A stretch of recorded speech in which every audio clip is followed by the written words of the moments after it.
Welcome to RS Online Class. Hello friends, myself Rekha Patel from St. H.L. Janta Vidyalaya, Thor. Today we will discuss about English Standard 12, Unit 4, Read 1, The Adjustment, written by Gulzar. We have discussed about part 1 and today we will discuss about part 2. Let's start with our new words glossary. Immersion. It means touch, plunge અથવા તો સો ડૂબાડી દેવું, વિસર્જન કરવું. અસ્થિ જે વિસર્જન કરવામાં આવે છે તે. અર્ન એટલે અસ્થિકુંભ, અસ્થિની જે ગળામાં મૂકવામાં આવે છે રાખ તે. ગ્રેજ્યુઅલ એટલે ધીમે ધીમે, સ્લો. સિરપ એટલે થીક સ્ટીકી લિક્વિડ, પ્રવાહી દવા, સિરપ જેને કહીએ છીએ, નાના છોકરાઓને પીવડાવવામાં આવે છે તે. ડન્ટ એટલે કન્ડેમ્ડ, ડિટેસ્ટેબલ, ધિક્કારપાત્ર અથવા દોષ દેવા પાત્ર. સલૂન એટલે બાર્બર શોપ, હજામની દુકાન. સ્કેન્ડલાઇઝડ એટલે ઓફેન્ડેડ, નૈતિક લાગણી દુભાઈ હોય તેવું, અપમાનિત થયાનો અહેસાસ. ઇન્ટોનેશન એટલે ટોન અથવા ઇન્ફ્લેક્શન, બોલવાનો લહેકો. નેઝલ એટલે નાકમાંથી બોલવું, સાઉન્ડ પ્રોનાઉન્સ ફ્રોમ નોઝ. સોર એટલે પેઇનફુલ, ડિસીઝડ પાર્ટ, સોજો આપવો. કોન્સ્ટિટ્યુશન એટલે બોડી, શરીર અથવા કાયા. મોર્ફ એટલે ટ્રાન્સફોર્મ, રૂપાંતરિત થવું, કાયા પલટ થવી. સાયકિયાટ્રિસ્ટ અ ફિઝિશિયન હુ પ્રેક્ટાઇઝ સાયકિયાટ્રી એટલે માનસિક રોગોના doctor. Where about a place where a person or thing is, ઠેકાણું અથવા તો ક્યાં જઈએ છીએ જગ્યાનું નામ. ફોર્ટિફાય એટલે મેક સ્ટ્રોંગ, મજબૂત બનાવવું, બળ આપવું. સ્ટ્રેન્થન મેન્ટલી ઓર મોરલી. અનબર્ડન એટલે ફ્રી ફ્રોમ બર્ડન, બોજમુક્ત થવું. સ્ટન્ટ એટલે શોક્ડ, આઘાત પામેલું. અને બ્લાઉઝ એટલે a light weight loose fitting garment for woman and children. બરાબર, ઢીલું કપડું અથવા પોલકું જે સ્ત્રીઓ અને બાળકો પહેરે છે તે. Hi friends, let us discuss unit 4, read 1, the adjustment as a part 2. We have discussed that Nana fibbled with Nani and he don't want to believe that Nani was died. The day he had to take Nani's ashes away for immersion. કે જે દિવસે અમારે નાનીના ashes એટલે અસ્થિ એને ઇમર્શન માટે, વિસર્જન માટે લઈ જવાના હતા, that day too Nana stayed locked in the room. એ દિવસે પણ નાના તો રૂમમાં પુરાઈ રહ્યા. વેન આઈ વેન્ટ ઇન, જ્યારે હું રૂમમાં અંદર ગયો, I found him sitting on her bed. મેં જોયું કે તે નાનીના બેડ પર બેઠા હતા. He just touched the urn, તે માત્ર કુંભને અડ્યા. બરાબર, અસ્થિકુંભ જે હતો, અર્ન એટલે અસ્થિકુંભ, એને ટચ કર્યું. એન્ડ સેડ, અને પાછું બોલ્યા, ટેક હિમ અવે, લઈ જવાને. All my life he just kept fighting with me, કે આખી જિંદગી તેઓએ મારી સાથે લડ્યા જ કર્યું છે. અહીંયા જુઓ, ટેક હિમ અવે, બરાબર, ટેક હર અવે નથી, ટેક હિમ અવે, તેમને લઈ જાઓ. એટલે અત્યારે આ ચેન્જ બહુ ધીમો હતો, પણ નાના જે છે એ જાણે કે નાની છે, અને આ અસ્થિકુંભ જે છે નાનીનો નહીં પણ નાનાનો હોય એમ કે છે. નાની શું, નાની બોલતા હોય એવી રીતે કહે છે, ટેક હિમ અવે, તેમને લઈ જાઓ. All my life he just kept fighting with me, આખી જિંદગી એ મારી સાથે ઝઘડતા જ રહ્યા છે. બરાબર, તો હી એટલે નાના, નાના મારી સાથે ઝઘડતા જ રહ્યા છે. તો આ જે વસ્તુ હતી એ આ જે લેખક છે એમને કેવી લાગી? સ્ટ્રેન્જ લાગી. ધ શિફ્ટ વોઝ ગ્રેજ્યુઅલ, આ બદલાવ બહુ ધીમો હતો, સ્લો હતો. I did not pay much heed to it that first day, but later it became more evident. મેં તો પહેલે દિવસે તો ધ્યાન ન આપ્યું. હીડ એટલે અટેન્શન. Pay attention. પહેલા દિવસે તો આની ઉપર બહુ ધ્યાન ન આપ્યું, પણ પછી ઇટ બીકમ્સ મોર એવિડન્ટ, એ વધારે સ્પષ્ટ બનતું ગયું. બીજે દિવસે શું થયું? Another day I caught him taking Nani's cough syrup. બીજે દિવસે એક દિવસે મેં એમને નાનીની કપ સિરપ લેતા જોયા. બરાબર? કોટ એટલે પકડી પાડ્યા. He was measuring it by the capful exactly the way નાની used to. નાની જેવી રીતે ઢાંકણું ભરીને દવા કાઢતી, એ જ રીતે ઢાંકણાના પ્રમાણસર, એ જ પ્રમાણમાં ઢાંકણામાં એમણે દવા કાઢી. બરાબર? મેઝરિંગ એટલે માપવું. કેવી રીતે માપે? તો બાય ધ કેપફુલ, ઢાંકણું ભરીને. નાની જે રીતે માપતા હતા એક્ઝેક્ટલી એ જ રીતે નાના એને માપવા લાગ્યા. આઈ આસ્ક્ડ હિમ, મેં પૂછ્યું પણ ખરું, what is that you are doing, કે તમે શું કરી રહ્યા છો? ત્યારે નાનાએ શું કહ્યું કે what am I supposed to do then, this damn curve just doesn't let up. એટલે કે છે, જવાબ તો આપ્યો એમણે કે તો પછી બીજું શું કરું, કે આ જે ડેમ છે, ડેમ એટલે હલકટ અને કફ એટલે ખાંસી, કે આ ખાંસી, હલકટ ખાંસી છે, જરાય જતી જ નથી ને હેઠે બેસતી જ નથી ને ડઝન્ટ લેટ અપ. બરાબર? Exactly the same turn of phrase that Nani would have used. એવી રીતે આ બોલ્યા ફ્રેઝ, આ શબ્દો સમૂહ એવી રીતે બોલ્યા જાય જેવી રીતે નાની બોલતી હોય, એવી જ રીતે જ ટોનમાં એ બોલે છે. He paused, threw me a look and said. એ થોડી વાર અટક્યા અને મારી ઉપર એક નજર નાખી અને બોલ્યા, when this bottle gets over get me a new one. પાછા બોલ્યા કે આ બોટલ પૂરી થાય એટલે મને નવી લઈ દેજે, અ ન્યૂ, નવી લઈ આપજે. I was a little taken aback. અને હું તો ઘડીક ચોંકી ગયો. I had never heard him coughing. કારણ કે મેં તો ક્યારેય એમને ખાંસી ખાતા જોયા જ નથી. But this was nothing compared to the shock he gave me a few days letter. પણ થોડા દિવસો બાદ એમણે જે મને આઘાત આપ્યો, શોક આપ્યો, એની કમ્પેરિઝનમાં આ તો કંઈ જ નહોતું. તો પાછું શું થયું? તો કહે છે, આઈ ટોલ્ડ હિમ, નાના let's go to a salon. કે નાના ચલો આપણે હજામની દુકાને જઈએ.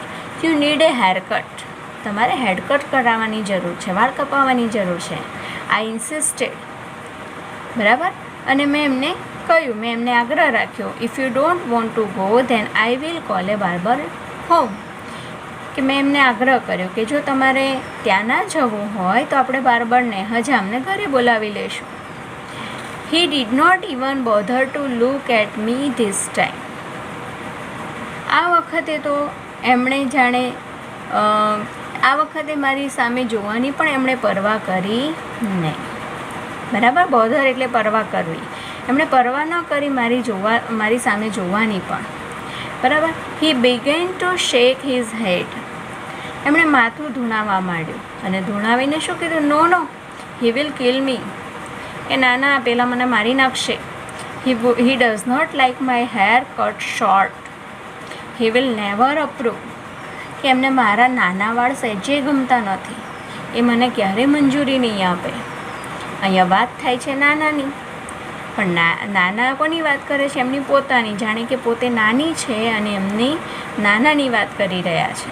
બરાબર? કે જો હું વાળ કપાવીશ તો તારા નાનાને નહીં ગમે, એમને નાના વાળ ગમતા નથી, એ મને મારી નાખશે. બરાબર? એ મને મંજૂરી નહીં આપે. His intonation was nasal exactly like Nani's. અને નાની થોડું નાકમાં બોલતા હતા, તો અહીંયા અત્યારે નાનાનું ઇન્ટોનેશન, ટોન જે છે, બોલવાના જે શબ્દો છે એ નાકમાંથી બોલતા હોય એવા લાગતા હતા. It seemed as if it was નાની હુ વોઝ સ્પીકિંગ. એવું જ લાગતું હતું કે જાણે નાની જ બોલી રહ્યા છે. I moved back a little worried. હું પાછો તો ફર્યો, હટી તો ગયો, પણ થોડો ટેન્શનમાં આવી ગયો, ચિંતામાં આવી ગયો. I had a friend doctor KD Kamble, a psychiatrist, I called him over. મારે એક મિત્ર છે જે સાયકેટ્રિસ્ટ છે, જેનું નામ છે ડૉક્ટર કેડી કામ્બલે. બરાબર. એ મિત્રને મેં ફોન કર્યો. આઈ કોલ્ડ હિમ ઓવર. મેં એને ફોન કર્યો. તરત પૂછ્યું. હી ટોક્ડ ટુ નાના એટ લેન્થ ફોર અવર્સ. તે નાનીની જોડે ગયા. નાનીની જોડે ઘણો લાંબો સમય, કલાકો સુધી વાત કરી. બરાબર. કલાકો સુધી વિગતે વાત કરી. મોસ્ટ ઓફ ટાઈમ નાના કેપ્ટ ક્વાઇટ. પણ ઘણો બધો સમય સુધી તો નાના ચૂપ જ રહે છે, quiet. He did not answer most of doctor KD's queries. એ જ્યાં ડૉક્ટર કામ્બલે છે એમની જે ક્વેરીઝ હતી, પ્રશ્નો હતા, એના કોઈ જવાબ એમણે આપ્યા નહીં.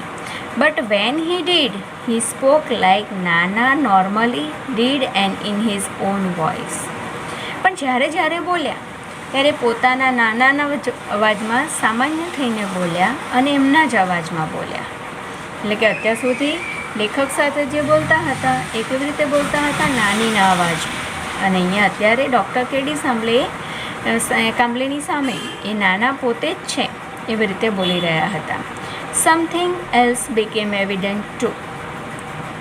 અને આ જે એ બોલતા હતા એની અંદર કંઈક બીજું પણ સ્પષ્ટ થયું. શું થયું? To one of the numbers questions that doctor Kamble asked હિમ.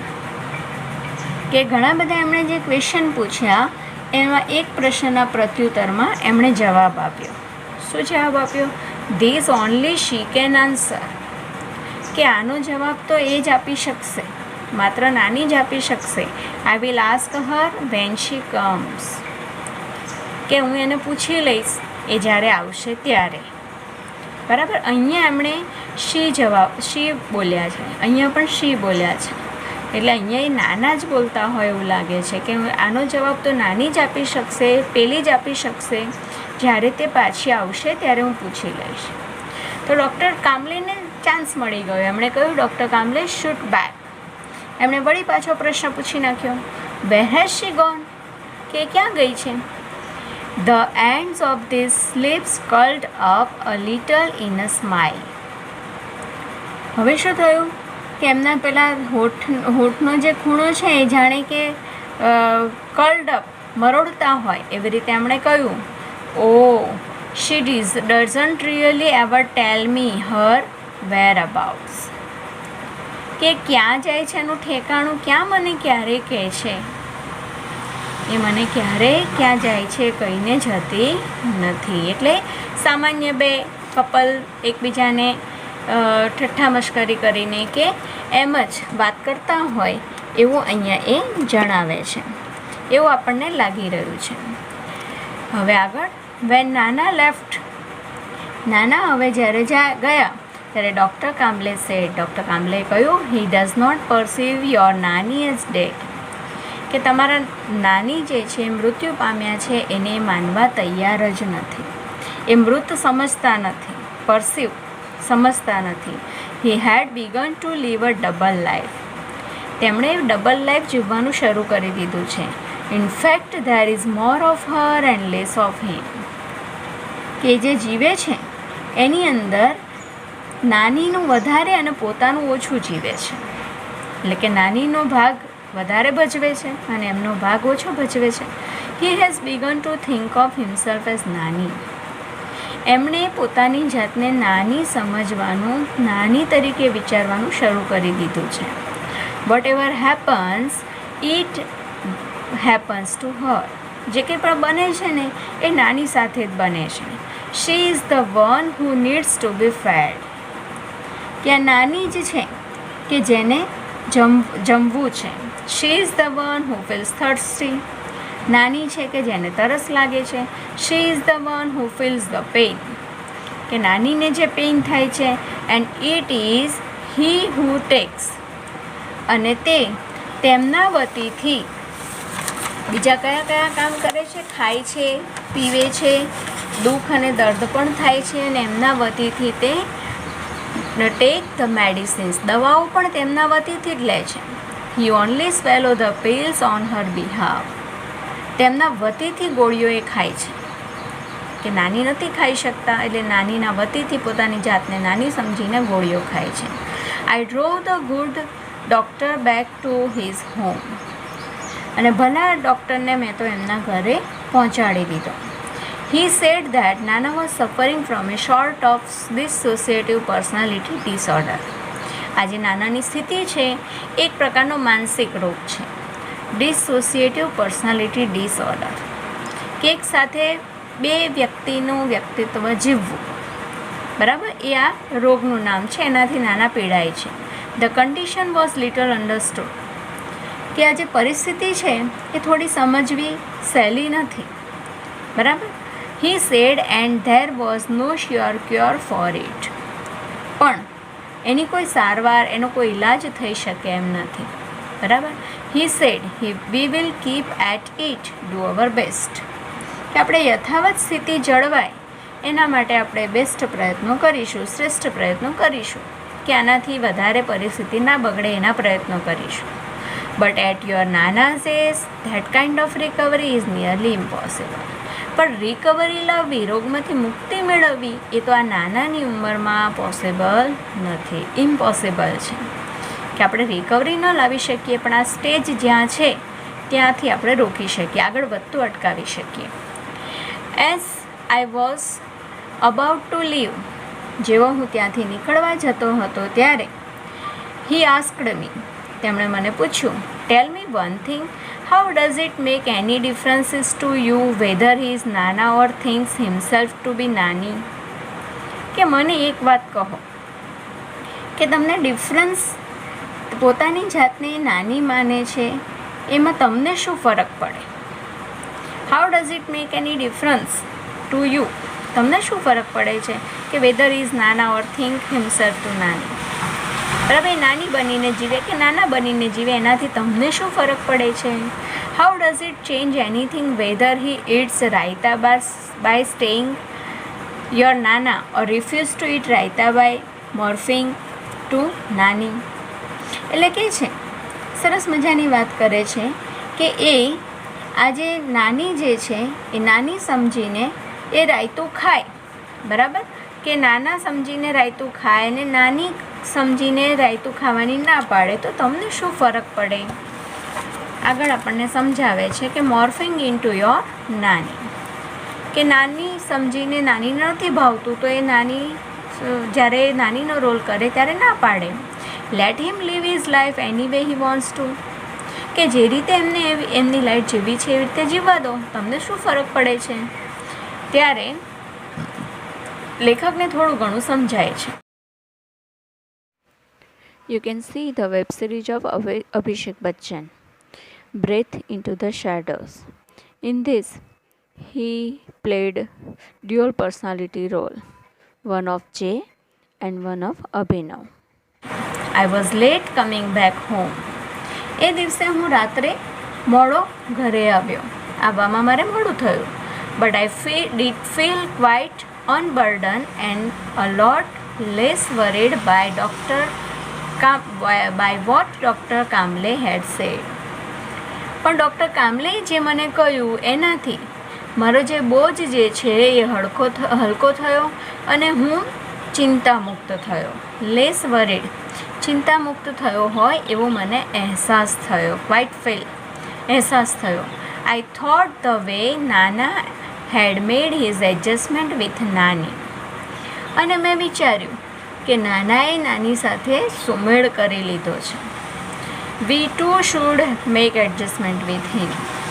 આપણે પણ નાના સાથે સુમેળ કરી લેવો જોઈએ કે જે લાઈફ જીવવા માગતા હોય તે જીવે, આપણે એની સાથે એડજસ્ટ થઈ જવું જોઈએ. ત્યાર પછી આઈ રીચ્ડ હોમ. એ ઘરે પહોંચ્યા. When I walked in to the Nana's room to wake him up. અને હું નાનાને ઉઠાડવા માટે એમના રૂમમાં ગયો. To wake him up, wake up, ઉઠાડવા માટે, જગાડવા માટે એમના રૂમમાં ગયો. I found him sleeping in Nani's bed. મેં જોયું કે તો નાનીના બેડ ઉપર સૂતા હતા. I lift the blanket to wake him up. તેમને જગાડવા માટે મેં એમનો બ્લેન્કેટ જે છે એ ઉપાડી લીધો. તો આઈ વોઝ સ્ટન્ટ, હું તો ડઘાઈ ગયો, ચોંકી ગયો, બરાબર, આશ્ચર્યચકિત થઈ ગયો. He was sleeping in Nani's dhoti and blouse. નાના જે છે એ નાનીના કપડાં પહેરીને સૂઈ રહ્યા હતા, બરાબર. એટલે કમ્પ્લીટ ચેન્જ, કમ્પ્લીટ મોર્ફિંગ, બરાબર, અહીંયા આવી ગયો હતો. ટ્રાન્સફોર્મેશન, બરાબર, કે નાના એ કમ્પ્લીટલી નાનીનું લાઈફ અત્યાર સુધી તો ખાલી માત્ર એમના શબ્દો, એમની ક્રિયાઓ એટલા સુધી સીમિત હતું. હવે તો એમના કપડાં પણ એમણે સ્વીકારી લીધા હતા. તો આવી રીતે નાના જે છે તે ઘડપણમાં લોકોની કેવી હાલત હોય છે, તો એમને આપણે દવા કરતાં એમને સમજવું, એમની પરિસ્થિતિને સમજવું એ જરૂરી થઈ જાય છે. This is the end of the Unit 4, Read 1, The Adjustment. Okay, bye. Thank you. Take care.